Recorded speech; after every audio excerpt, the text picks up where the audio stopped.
Olá, meu nome é Ana Paula e hoje a gente vai falar de tontura. Mas antes de começar, eu queria te lembrar que se você ainda não é inscrito, se inscreve no canal, curte o vídeo, compartilha e ative o sininho.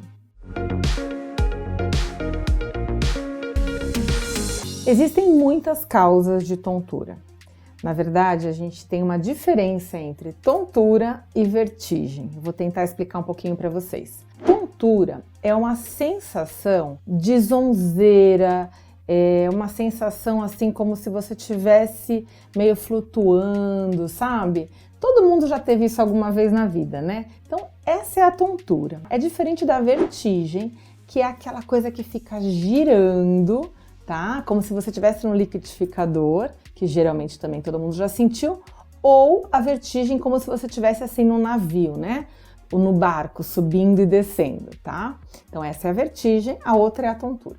E a gente tem várias causas para tontura e para vertigem, tá? Eu vou tentar explicar um pouquinho aqui para vocês. A tontura e a vertigem são uma das principais queixas em consultório de neurologia e de otorrino também. A tontura, ela pode acontecer porque, por exemplo, você está muito cansado, muito estressado, sem dormir direito. Então a tontura, ela pode estar relacionada com quadro de estresse, né? A gente tem falado muito aí de esgotamento mental, de burnout. Então a tontura, ela é sim um sintoma muito associado a estresse. A tontura também pode acontecer, por exemplo, em pacientes que têm distúrbios de ansiedade. Então a gente chama isso de uma tontura fóbica, né?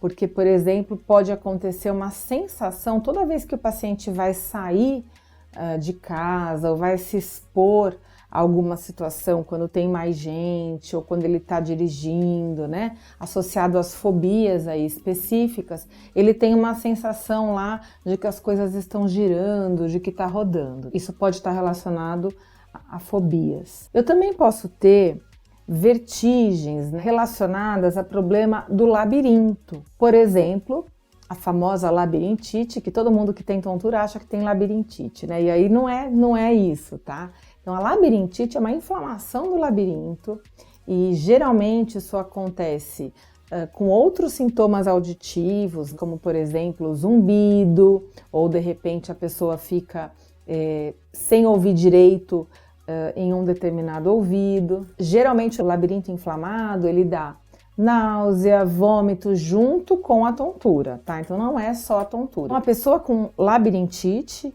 em geral, ela tem vertigem rotatória, náusea, vômito, zumbido e também uma alteração da audição daquele lado, tá? Do lado que está acometido. Isso geralmente é tratado com o otorrino. Além disso, eu tenho, por exemplo, a doença de Meniere, que é uma doença específica do ouvido, que também é tratada com o otorrino, que vem em crises de zumbido, de alteração auditiva e de tontura. Eu tenho ainda tontura por causas neurológicas centrais, como, por exemplo, esclerose múltipla. Eu posso ter um AVC em região de tronco cerebral ou de cerebelo, que vai me dar também sintomas de tontura. Então, se eu tenho de repente uma tontura que eu nunca tive, uma tontura persistente que está me incomodando demais, eu tenho que procurar um neurologista, principalmente se isso vem junto com sintomas de desequilíbrio, dificuldade para andar, dificuldade de coordenação. Então, eu tenho dificuldade para pegar objetos, dificuldade para escrever, sintomas visuais junto, por exemplo, eu tenho visão dupla, então eu tenho que me preocupar, tá bom? Oscilações de pressão também podem causar tontura, né? Então, por exemplo, se você toma antihipertensivo e de repente você toma numa dose que você não está mais precisando usar toda aquela dose e de repente você tem uma hipotensão, né? Queda de pressão, pode dar tontura. De repente você começou a tomar uma medicação nova, né? Sei lá, foi prescrito para você um remédio para diabetes, um antidepressivo, enfim. Então, medicamentos podem dar tontura. Causas clínicas como anemia, hipotiroidismo, deficiência de vitamina também pode dar essa tontura persistente, tá bom? E o que é importante que eu quero deixar aqui como mensagem para vocês? Que antes de se automedicar para tontura, você deve procurar o médico. Por quê? É muito comum que num balcão de farmácia, a primeira medicação que você vai usar para tontura seja uma medicação que vai te prejudicar do ponto de vista motor. Pouca gente sabe disso, tá? Quem me segue já sabe, porque eu falo vira e mexe nas minhas redes sociais sobre isso. Mas remédios para tontura, os antivertiginosos, se são usados cronicamente, tá?